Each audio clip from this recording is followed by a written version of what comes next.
वन्दे शम्भुमापतिं सुरगुरुं वन्दे जगत्कारणं वन्दे पन्नगभूषणं मृगधरं वन्दे पशूनां पतिं वन्दे सूर्यशशाङ्कवर्णिनयनं वन्दे मुकुन्दप्रियं वन्दे भक्तजनाश्रयं च वरदं वंदे शिवम शंकरम। नमस्कार, स्वागत है आपका आचार्य वाणी में। मैं आचार्य डॉक्टर विक्रमादित्य आपके साथ हूं और आज का हमारा विषय है मकर राशि वालों के लिए 6 तारीख मंगलवार का अवसर, नवमी तिथि विद्यमान है और ग्रह नक्षत्रों के दृष्टिकोण से ग्रह योग जो आपके लिए दिखाई देते हैं, थोड़ा मन में बंधन सा दिखाई दे रहा है। बहुत सारी चीज़ों को काम करने में थोड़ा सा मन में ऐसा भाव दिखाई देता है किसके लिए किया जाए, थोड़ा सा यानी एनर्जी लेवल डाउन दिखाई देता है। तो उसको एनर्जी को थोड़ी सी आवश्यकता है, आपकी राशि के दृष्टिकोण से थोड़ा सा बढ़ाया जाए। आज थोड़ी सी ऐसी बात की चिंतन ज़्यादा होता दिखाई दे रहा है कि मन में जो बातें ऐसी उत्पन्न होती हैं कि किसके लिए करें, थोड़ा सा कुछ ना कुछ वैराग्यता का भाव मन में उदय होता दिखाई दे रहा है। कोई बात नहीं, समय अनुसार काम करने का प्रयास करना चाहिए। इस दिन जानकी सप्तमी है, जानकी नवमी है। विशेष तौर पर माँ भगवती सीता जी का प्रादुर्भाव का सुंदर अवसर है, साथ में मंगलवार पड़ रहा है, बड़ा सुंदर अवसर है। माँ भगवती का आशीर्वाद हनुमान जी को जब मिला ना, वो अजर अमर हो गए। जब हनुमान जी ने दर्शन किया अशोक वाटिका में माँ भगवती का, उनके सामने स्तुति करी, उनका शोक दूर किया मन का, राम कथा जब सुनाई भगवान हनुमान जी ने माँ भगवती को, उनके मन का शोक भी दूर हो गया। तो उन्होंने आशीर्वाद दिया हनुमान जी को कि अजर अमर हो सुत। तो इसलिए आज का दिन बड़ा ही शुभ है। हनुमान जी का सुंदर स्तवन, भगवती का सुंदर स्तवन करने का प्रयास करना चाहिए, सुंदरकांड का पाठ करना चाहिए। इसी योग का लाभ लेते हुए हमने विवेकानंद योगाश्रम में सुंदरकांड का पाठ रखा है, माँ भगवती की सुंदर स्तुति रखी है, यज्ञ रखा है। अब वहाँ सवामनी का भोग रहेगा, भंडारा रहेगा। आप भी स्वयं अपने नाम से इस यज्ञ में भाग ले सकते हैं। उसके लिए फ़ोन नंबर पर संपर्क साध कर इस कार्य में अच्छे से जुड़े, अच्छा कल्याणकारी योग बनेगा। मकर राशि वालों को एक बात और ध्यान रखना चाहिए कि इस दिन श्लेषा और मघा नक्षत्र का योग पड़ रहा है 8 और 9 तारीख को। इन नक्षत्र का जो योग रहेगा, ऐसे में जो जातक जन्म ले रहे हैं आपके घर परिवार में, उनकी मूल शांति अवश्य करा लीजिएगा। कई बार नहीं शांति होती है तो बाद में बहुत कष्ट के योग बनते हैं और बाद में ये भार उतरता बड़ी मुश्किल से है। कई बार बार 3 बार 4 बार ये प्रयोग करने पड़ते हैं। नहीं तो क्या होता है कि बाल्यकाल में 27 दिन तक ये प्रयोग होता है, यदि उस वक्त करा लिया जाए तो ऋण भी नहीं चढ़ता है। 7 तारीख बुधवार का अवसर, दशमी तिथि विद्यमान है और दशमी तिथि के दृष्टिकोण से इस दिन ग्रहों का परिवर्तन भी का योग बनता दिखाई दे रहा है।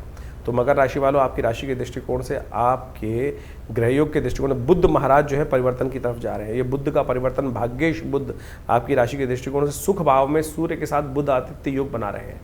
यह आपके लिए बहुत कल्याणकारी रहेगा, शुभ योग बनता दिखाई दे रहा है आपकी राशि के दृष्टिकोण से। और ऐसे में विशेष तौर पर यह बुद्ध का परिवर्तन आपके लिए कुछ नया लाभ, बहुत सारी चीज़ों को ऑर्गेनाइज करने में, बहुत सारी चीज़ों में नई बुद्धि का, बुद्ध बुद्धि के मालिक हैं, सांसारिक बुद्धि के मालिक हैं और वो बहुत दिनों से लगातार कमज़ोर राशि में चल रहे थे, अपनी नीचस्थ राशि राशि में चल रहे थे, तो अब परिवर्तन का योग बना लिया उन्होंने। तो ये बुद्ध का परिवर्तन आपके लिए बड़े अनुकूलता प्रदान करने की योग बनाएगा आपके लिए। इसलिए गणेश जी का दिन है बुधवार, कोशिश है गणेश जी को उनकी स्तुति करें, उनको पीले पुष्प अर्पित करें, मोदक अर्पित करें और अपने जीवन में शुभ उदय का देखने का योग बनता दिखाई दे रहा है आपके लिए। 8 तारीख बृहस्पतिवार का अवसर है, एकादशी तिथि विद्यमान है इस दिन और ग्रह नक्षत्रों के दृष्टिकोण से आपके भाग्य भाव में चंद्रमा का पदार्पण होता दिखाई दे रहा है। रात को 12 बजे के आसपास ये परिवर्तन हो जाएगा और ये गजकेसरी योग का निर्माण करेगा। आने वाले 2-3 दिन आपके लिए बड़े उपयुक्त दिखाई देते हैं। तो मकर राशि वालों, इस समय का लाभ लीजिए, चीज़ें आपके लिए अनुकूल है, बढ़िया है और इस वक्त बृहस्पति पूर्ण दृष्टि से शुभ की तरफ जाते हुए आपके लिए बहुत बढ़िया योग बना रहे हैं। तो ऐसे में इसका पूर्ण लाभ यदि आप ले लें तो चीज़ों को अच्छे से बहुत बढ़िया आप कर सकते हैं। आपने बहुत दिन तक 7.5 का दंड जो है वो सहा है और अब परिवर्तन का योग बन रहा है, ये आपके लिए बड़ा अच्छा रहेगा। ऐसे में मोहिनी एकादशी का व्रत भी पड़ रहा है और मोहिनी एकादशी का योग बड़ा सुंदर माना जाता है। मोहिनी एकादशी भगवान विष्णु की सुंदर उपासना करने का दिन है। इसमें कहा जाता है ना कि प्रभु के जो भक्त होते हैं, प्रभु उनके लिए नियम बदल देते हैं। स्वयं मोहिनी अवतार भगवान ने लिया। शास्त्र में बड़ी अद्भुत कथा आई है इसके बारे में और ये कथा का श्रवण कर आप सुंदर रूप से लाभ ले सकते हैं। भगवान का सुंदर स्तवन करें और जीवन में लाभ लीजिए इस शुभ योग का। भगवान विष्णु का सुंदर पूजन करें, उनका चरणामृत ग्रहण करें, उनको खूब गंगा जल से, कपूर से और साथ साथ चंदन इत्यादि, तुलसी इत्यादि से भगवान को स्नान कराकर उनका प्रसाद चरणामृत ग्रहण करना बड़ा कल्याणकारी योग बनेगा। भगवान विष्णु की सुंदर स्तुति कर कर कल्याण करें। ओम नमो नारायण इस मंत्र का जप करें। शास्त्र में बड़ी अद्भुत कथा है इनके बारे में वर्णित है। इस दिन मोहिनी एकादशी है। भगवान विष्णु पालक माने जाते हैं और वो सबका पालन करते हैं। जो भी भक्त हैं भगवान की कृपा से ही उनके अनिष्ट दूर हो जाते हैं। एक बार शंभु भगवान, जो ऐसे कहे जाते हैं भगवान शिव, जिस पर को भी आशीर्वाद देते हैं उसका कल्याणकारी योग बना देते हैं। जो भी जाता है उसको तथास्तु भगवान भक्त, वो ये नहीं देखते कौन भक्त किस प्रकार से, जो उनकी श्रद्धा करता है उन सबको आशीर्वाद मिलता है। कहा जाता है एक दिन भस्मासुर उनके समक्ष गया, बड़ी साधना करी, बड़े अद्भुत रूप से वर्षों तक, सालों तक, सदियों तक उनकी साधना करता रहा। भगवान प्रसन्न हुए और कहा तथास्तु, मांगो वरदान। वो भी बड़ा विचित्र था, उसने कहा कि मैं जिसके सिर पे हाथ रखूं वो भस्म हो जाए। ये आशीर्वाद मांग लिया। कहा जाता है कि ये आशीर्वाद मांगने से क्या हुआ, क्या वो ये आशीर्वाद जो लिया उसने, कहा भगवान ऐसे कैसे मान लूँ, ये जो आशीर्वाद आपने दिया है वो अजर अमर है, बिल्कुल बिल्कुल सही सटीक रहेगा। तो कहा जाता है कि बोले मैं अपना हाथ आपके सिर पे रखूंगा। अब भगवान का आशीर्वाद गलत तो हो ही नहीं सकता, मिथ्या हो ही नहीं सकता। भगवान के ऊपर वो हाथ रखने का प्रयास किया। कहा जाता है भगवान आगे आगे और भस्मासुर उनके पीछे पीछे। और ऐसे में भगवान ने मोहिनी अवतार धारण किया। भगवान विष्णु ने मोहिनी अवतार धारण किया और ये मोहिनी अवतार धारण करने के बाद जब वो उस भस्मासुर के समक्ष भगवान शिव, कहा जाता है उसमें कपूर आग के फूल के अंदर में जाकर वो जो स्थान ग्रहण किया था उन्होंने, वहाँ जाकर विभिन्न बहुत कथाएं बहुत विचित्र हैं, लेकिन मोहिनी अवतार में भगवान ने स्वयं रूप में उपस्थित होकर प्रेम के वश में, भगवान प्रेम के वश में जब आते हैं ना तो नियम बदल देते हैं सब कुछ। तो भगवान ने भगवान शंभु के प्रेम में उस मोहिनी अवतार को धारण किया, क्योंकि भक्त हैं शिव जो हैं वो भगवान हरि के भक्त हैं और हरि जो हैं वो शिव के भक्त हैं। तो इसी प्रेम के वश में आकर भगवान ने मोहिनी धारण करते हैं और भस्मासुर को नृत्य करके मोहित कर लेते हैं अपने स्वरूप से। और कहा जाता है कि जैसे भगवान नृत्य करते हैं और भस्मासुर भी नृत्य करता है, भगवान अपना सिर अपने हाथ पे ले जाते हैं और भस्मासुर भी उस सिर को, अपने आशीर्वाद जो भगवान शिव से प्राप्त था उसी हाथ को अपने सिर पे ले जाता है और भस्म स्वयं हो जाता है। तो ये बहुत सुंदर तिथि है, भगवान के उस स्वरूप का वर्णन मिलता है। तो इस दिन सुंदर रूप से भगवान को प्रेम के वश में मोहने का हमको भी प्रयास करना चाहिए। उनका स्नान कराएं, उन पर तुलसी दल डालें, उनको सुंदर रूप से सहस्रसी ये जो पुरुष सूक्त है उसके द्वारा उनका पूजन करें, पुरुष सूक्त के द्वारा पूजन करें, ओम नमो भगवते वासुदेवाय मंत्र जप करें, उससे बड़ा कल्याणकारी योग बनेगा और भगवान का पंचामृत ग्रहण करें, आपके मनोसिद्ध होने के योग बनेंगे। तो मकर राशि वालों, आपने मोहिनी सुंदर अवतार की कथा सुनी, भगवान विष्णु ने किस प्रकार से मोहिनी अवतरण धारण किया और इसके अनुसार से उनका स्तुति कर कर ओम नमो नारायणाय ओम नमो भगवते वासुदेवाय इस मंत्र का जप कर इस दिन व्रत रखना चाहिए, भगवान का सुंदर पूजन करना चाहिए और श्रद्धा से पूजन कर कर उनका आशीर्वाद ग्रहण करना चाहिए। भगवान की सुंदर ये कथा बताती है कि भगवान अपने भक्त के लिए कोई नियम भी बदल देते हैं और जहाँ भगवान का अनुग्रह प्राप्त हो जाए ना, समस्त नवग्रह आपके अनुकूल हो जाते हैं। इस बात को सिद्धांतिक तौर पर हमें समझ लेना चाहिए। बात करते हैं 9 तारीख शुक्रवार की, द्वादशी तिथि विद्यमान है, गजकेसरी योग आपकी राशि में बना हुआ है। चीज़ें आपके अनुकूलता, आपके सिर्फ कर्म पर डिपेंड कर रही हैं। भाग्य साथ देने को तैयार बैठा है, चंद्रमा बैठा है वहाँ पे, बृहस्पति दृष्टि डाल रहा है और साथ साथ नए योग भी लाभ मिलते दिखाई दे रहे हैं। लेकिन शनि महाराज थोड़े से भाग्य पे दृष्टि डाल रहे हैं, वो थोड़ा सा आपको पीछे खींचते दिखाई दे रहे हैं। तो इसलिए थोड़ा सा मेहनत ज़्यादा, हिम्मत ज़्यादा, उठो जागो चलो, आपके लिए गाड़ी बिल्कुल अनुकूल है। कोशिश करें इस समय में लाभ लेने के लिए। शुक्र प्रदोष का योग बन रहा है, शुक्रवार का दिन है और प्रदोष का योग बन रहा है। शाम के समय इच्छु रस से या विशेष तौर पर आपको विशेष तौर पर भगवान का गंगा जल से भगवान का विशेष तौर पर अभिषेक करना चाहिए। सुगंधित द्रव्य से भगवान का अभिषेक करना चाहिए शाम के समय। भगवान शंकर का आपके लिए जीवन में वैभव, घड़ी, गाड़ी, घोड़ा सब प्राप्ति करने के योग बन सकते हैं। सुखों के लिए इस शास्त्र के अनुसार से इस बात में कहा गया है कि जो शुक्र प्रदोष के दिन दही से, दूध से और इच्छु रस से भगवान का, सुगंधित द्रव्य से भगवान का अभिषेक करता है, शहद से भगवान का अभिषेक करता है भगवान शंकर का, शाम को प्रदोष काल के टाइम पे उनकी मनोकामना सिद्धि के अद्भुत योग बनते हैं। 10 तारीख के दिन ग्रह नक्षत्रों का दृष्टिकोण से योग बन रहा है, वो समझ लीजिए शनिवार है, त्रयोदशी तिथि है और साथ साथ दिन का आरंभ आपके लिए बड़ा अच्छा दिखाई दे रहा है। ग्रह नक्षत्र आपके लिए अनुकूल दिखाई दे रहे हैं, चीज़ें आपकी मेहनत के अनुसार से लाभ देती दिखाई दे रही है, मेहनत के अनुसार से। चंद्रमा परिवर्तन का योग बनाएंगे दोपहर को करीब 1:41 पर और उसके बाद आपके जितनी मेहनत करेंगे उसका लाभ मिलता दिखाई दे रहा है। लेकिन फिर भी कुछ ना कुछ शत्रु आने वाले समय में आपको परेशान करते दिखाई देंगे। अभी हमने आपको बगलामुखी जी का दिव्य प्रयोग बताया ही था, कुछ दिन पहले उनकी जयंती कही है। उसी श्रृंखला में छिन्नमस्तिका भगवती जो दश महाविद्या के अंतर्गत आती है, उनकी जयंती है। ये ऐसे अद्भुत प्रयोग हैं कि जब कोई और प्रयोग काम ना कर रहा हो तब इन भगवती का स्वरूप इनके दिव्य मंत्रों से साथ किया जाए तो असंभव से असंभव कार्यों में विजय प्राप्ति के योग बन जाते हैं। तो इस दिन उनकी सुंदर स्तुति करें, भगवती के स्वरूप में ही उनका ध्यान करने का प्रयास करें, उनके कल्याण के लिए प्रार्थना करेंगे, अपने कल्याण के लिए तो रास्ता बनेगा। तो ये मई के आरंभ काल के ग्रहों की गणना आपने समझी, तो ये समझ लीजिए मई का जो समय बहुत विशेष योग लेकर आ रहा है। मई का ये योग विशेष तौर पर देखिए कई ग्रहों का परिवर्तन की स्थिति, जैसे हमने आपको कहा, ये परिवर्तन की स्थिति बहुत विशेष है। वैशाख का महीना चल रहा है और वैशाख के महीने के अंतिम समय में शुक्ल पक्ष का जब दौर चले तो उस समय में कई प्रकार के शुभ योग बने। और एक समझ लेना चाहिए आपको कि आमतौर पर आजकल ज्योतिष के अंदर विशेष तौर पर ये बात हो गई है कि हम ग्रहों का निवारण किस प्रकार से करें, और हम जो उपाय बताते हैं ना वो वैदिक पुराणिक मत से बताने का प्रयास करते हैं। बहुत सारे लोग तथाकथित तौर पर टोटकों में फंस जाते हैं, लेकिन भारतीय संस्कृति में भारत को समझने के लिए वेद, उपनिषद, ये सब जो पुराण इत्यादि मत हैं जो कथाओं के माध्यम से हमारे साथ जुड़े हुए हैं, एक तो हमारा इतिहास भी है और साथ साथ हमारे कष्टों के निवारण करने का वास्तविक सिद्धांत भी है।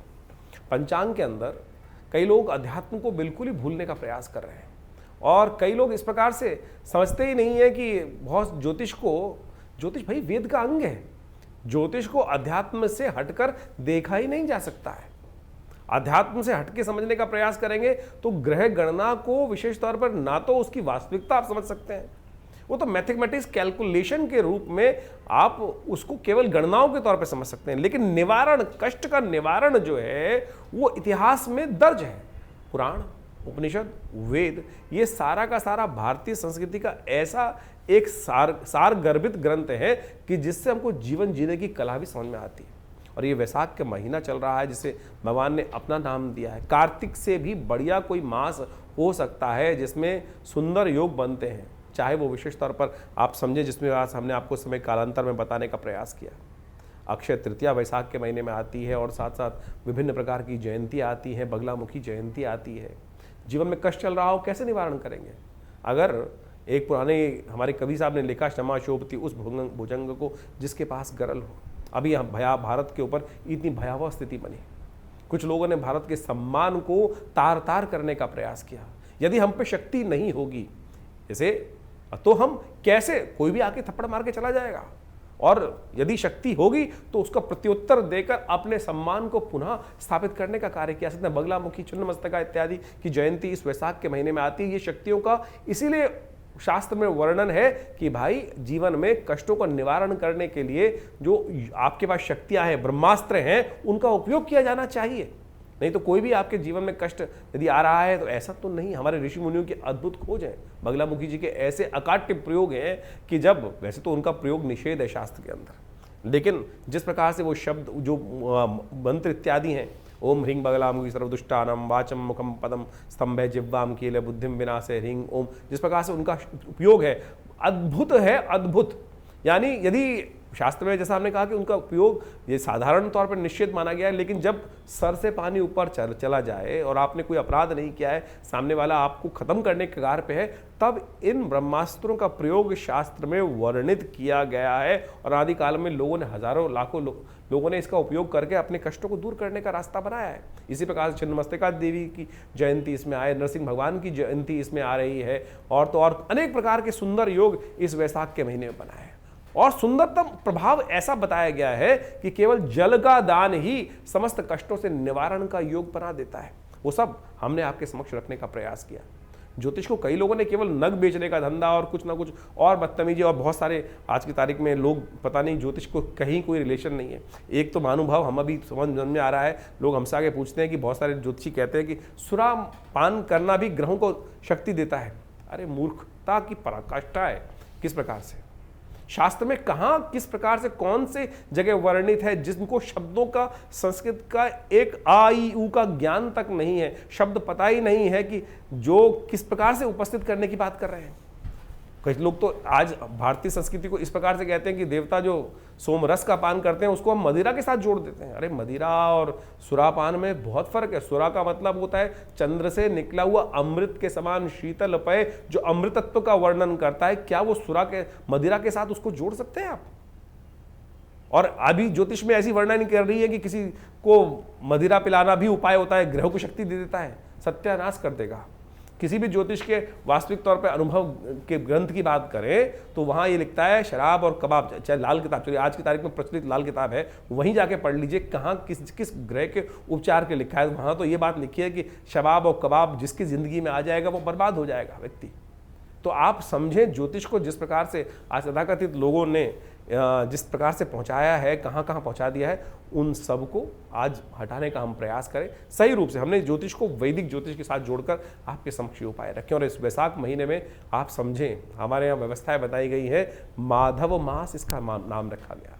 केवल जल का दान, कलश भरकर जल का दान करने से ही आपके जीवन के इस मास में कहा जाता है कि एक बार हरिनाम का स्मरण कर लें तो आपके समस्त कष्ट निवारण करने के योग बन जाते हैं। तो आप इन सब सिद्धांतों को सही रूप से समझने का प्रयास करें। और जैसा ज्योतिष की गणनाओं पे इस महीने में, मई के महीने में बहुत ग्रहों का परिवर्तन है, जीवन परिवर्तन की तरफ जा रहा है। गुरु अतिचारी स्थिति में आ चुके हैं और वो ग्रह परिवर्तन, राशि परिवर्तन का एक महत्वपूर्ण योग बना रहे हैं इस मई के मध्यकाल में। इसके साथ साथ राहु का परिवर्तन का योग बन रहा है। ये सारे परिवर्तन आपके लिए बहुत महत्वपूर्ण रहने वाले हैं, एकदम स्थिति परिवर्तन की तरफ जाने वाली है। ऐसे में थोड़ा सावधान रहकर देखिए, ग्रह गणना के अनुसार से ये भी समझ लें, क्योंकि इस समय में जो ग्रहों का योग बन रहा है, आप समझें कि जो ग्रहों का योग बना कि जो रविवार के 5 योग बन गए, और कई बार यदि दृष्टि देखें जिन जिन क्षेत्रों में 5 मंगलवार का योग, कि एक तिथि बढ़ रही है, कहीं ना कहीं तिथि बढ़कर जो है वैशाख पूर्णिमा से आगे निकल जाएगी तो मंगलवार का योग भी आ जाएगा, तो 5 मंगल का योग बन जाएगा। उन क्षेत्रों में भयावह स्थिति, युद्ध की स्थिति भी बन सकती है, और ये कहीं ना कहीं रक्त रंजित स्थिति को ग्रहों का योग बनाती दिखाई देगी। ग्रह परिवर्तन की तरफ जा रहे हैं। बुध स्वयं बहुत सुंदर परिवर्तन की तरफ जा रहे हैं। बुध का ये परिवर्तन बहुत विशेष होने वाला है। बुध जिस प्रकार से काफी लंबे समय तक क्षीणस्थ अवस्था में थे, नीच की राशि में चल रहे थे, और वो परिवर्तन कर कर सूर्य के साथ बुध आदित्य योग बना के चले गए हैं। ये सब का सब आपकी राशि में बहुत महत्वपूर्ण योग परिवर्तन की तरफ ले जाता दिखाई दे रहा है। लेकिन यहाँ एक बात और समझने की आवश्यकता है। हम ज्योतिष के यहाँ विषय जो उपस्थित रखते हैं वो गोचर के साथ रखते हैं। गोचर का यानी, गोचर का मतलब समझ लें कि present situation of the planets. गोचर में जो आज आकाशीय मंडल में ग्रहों की स्थिति है वो क्या, कौन सी राशि में किस प्रकार का परिवर्तन बना रही है। लेकिन आपका जन्म एक विशेष समय पर हुआ है, उससे आपकी जन्मपत्री बनी, उससे आपके नक्षत्र की कैलकुलेशन से दशाएं निकाली गई, दशाएं, अंतर दशाएं, ग्रहों की इंटरनल स्थिति, उन सबको कोरिलेट करने की आवश्यकता है। अगर विंशोत्तरी दशा, अंतर दशा, प्रत्यंतर दशा के अनुसार से आपका समय अच्छा चल रहा है और गोचर में भी वही ग्रहों का योग बन जाए तो वारे न्यारे हैं। और बाई चांस यदि विंशोत्तरी में अच्छा नहीं चल रहा है, गोचर में अच्छा चल रहा है, या गोचर में अच्छा नहीं चल रहा है, विंशोत्तरी में अच्छा चल रहा है, तो उसका इंप्रेशन अलग हो जाएगा। तो इसलिए जन्मपत्री इत्यादि को बहुत अच्छे से गोचर के दृष्टिकोण से तो समझ में आती है चीज़ें। कई बार बहुत सारे लोगों के प्रश्न आते हैं, बोलते हैं कि आपकी राशि के दृष्टिकोण से हमने जो योग बन रहा है वो बहुत बहुत बहुत अच्छा बता रहे हैं, लेकिन हमारे जीवन में घटित नहीं हो रहा है। कारण क्या है? कारण होगा आप हमारे अपने इंडिविजुअल चार्ट के अंदर कोई ना कोई ऐसी ग्रह स्थिति बैठी हुई है कि जिसका हमको ज्ञान नहीं हो पा रहा है। और जो वहाँ अगर किसी व्यक्ति की कुंडली में दरिद्र योग बना हुआ है, केमुद्रम योग बना हुआ है, आपकी कुंडली में 100 राजयोग है और एक के मुद्रम योग, चंद्रमा बिल्कुल अकेला है, कोई शुभ ग्रह से दृष्ट नहीं है और आसपास उसके 2-2 भाव तक कोई ग्रह नहीं बैठा है, तो फिर दरिद्र योग हो गया है। और 100 राजयोगों को अकेला वो केमुद्रम योग खत्म कर सकता है। अगर किसी कुंडली में है तो गोचर में लाख दर्जे अच्छे ग्रह हो जाए, कुछ होगा ही नहीं, तो उसका निवारण करना पड़ेगा। ग्रहों का स्थिति को समझते हुए कैसे उस ग्रहों को, अशुभ ग्रहों के योग को जो आपकी जन्मपत्री में चल रहे हैं, परिवर्तन के योग बनाने हैं। अब आपकी गोचर में जो अच्छे ग्रह हैं, लेकिन आपकी विंशोत्तरी अंतरदशाओं में जो ग्रह की स्थिति बनी हुई है वो कहीं ना कहीं मारने के योग बना रही है, कहीं ना नुकसान करने के योग बना रही है, तो कैसे परिवर्तन का योग बनेगा? तो गोचर के दृष्टिकोण से और इन सब चीजों को समझने की आवश्यकता है। ज्योतिष बिल्कुल सत्य है, प्रमाणित है, इसमें एक भी बात कपोल कल्पित नहीं हो सकती। यहां तक कि आपके जीवन में जो स्वप्न भी आ रहा है ना, वो भी ग्रहों के अनुसार से जाना जा सकता है, उसका भी प्रभाव है। और ये बहुत विवेचना के द्वारा उपस्थित किया जाता है। बहुत सारे जीवन में आपकी कुंडली में सपोज एक व्यक्ति आए हमारे पास और उनकी कुंडली में बहुत वर्ष पूर्ण के आते, पिताजी के साथ जन्मपत्री देखने का अवसर मिला उनका, और वो बड़े परेशान थे और हिंदुस्तान के एक बहुत बड़े ब्यूरोक्रेट थे, एक उपराष्ट्रपति थे, उनके बहुत अच्छे निजी सचिव थे शायद, बहुत पुरानी बात है, और वो जन्मपत्री दिखाने आए हमारे पास पिताजी के समय पर। और आप समझे उनकी जन्मपत्री के अंदर वो बात देखने आए थे, महाराज जरा देखें जन्मपत्री हमारी क्या है। हम लोगों ने जब जन्मपत्री देखी तो बड़ा अच्छा ग्रह दिखाई दिया, महाराज पुनः देखें। तो उन्होंने कहा जी मेरे को किसी ज्योतिषी जी ने बता दिया है कि मेरा मृत्यु योग आ रहा है, मेरी मृत्यु होने वाली, ऐसा योग उन्होंने बताया कि होने वाली है। जब हमने बहुत जन्मपत्री को देखा तो हमने कहा जी आपकी कुंडली में तो पूर्ण आयु है, हाँ, लेकिन जिन ज्योतिषी ने बताया है वो भी चमत्कार किया है, बिल्कुल मृत्यु होने के योग है आपकी कुंडली में, लेकिन उस मृत्यु के बाद भी आप जीवित रहेंगे। वो बड़ा सकपकाया व्यक्ति, मुझे अभी भी याद है। तो जब ये स्थिति बनी तो कारण क्या था, उसका जो ग्रह था वो स्वप्नादि अवस्था में था, जो मृत्यु कारक योग बना रहा था वो स्वप्न आदि अवस्था में थी, यानी उसकी मृत्यु होने का योग था लेकिन स्वप्न में मृत्यु होने का योग था। ये वो ज्योतिषी देखना भूल गए और व्यक्ति परेशान हो गया। तो आप समझे आपकी जन्मपत्री में कौन सी अवस्था, ग्रहों की अवस्था देखी जाती है। बालादि अवस्था में ग्रह है, वृद्धादि अवस्था में ग्रह है, जागृत अवस्था में है, स्वप्नादि अवस्था में है, या मृत अवस्था में ग्रह है। अब समझें कि आपकी कुंडली के अंदर बहुत सारे, जो आप संपूर्ण कुंडली कैलकुलेट करते हैं तो बालादि अवस्था भी ग्रह मानी जाती है, जिसका ग्रह भी जन्म हुआ हो, बालादि अवस्था में हो, युवा में है, या प्रौढ़ में है, या बहुत बुढ़े में अवस्था में है, या मृतावस्था में है। ग्रह भी मृतावस्था में होता है।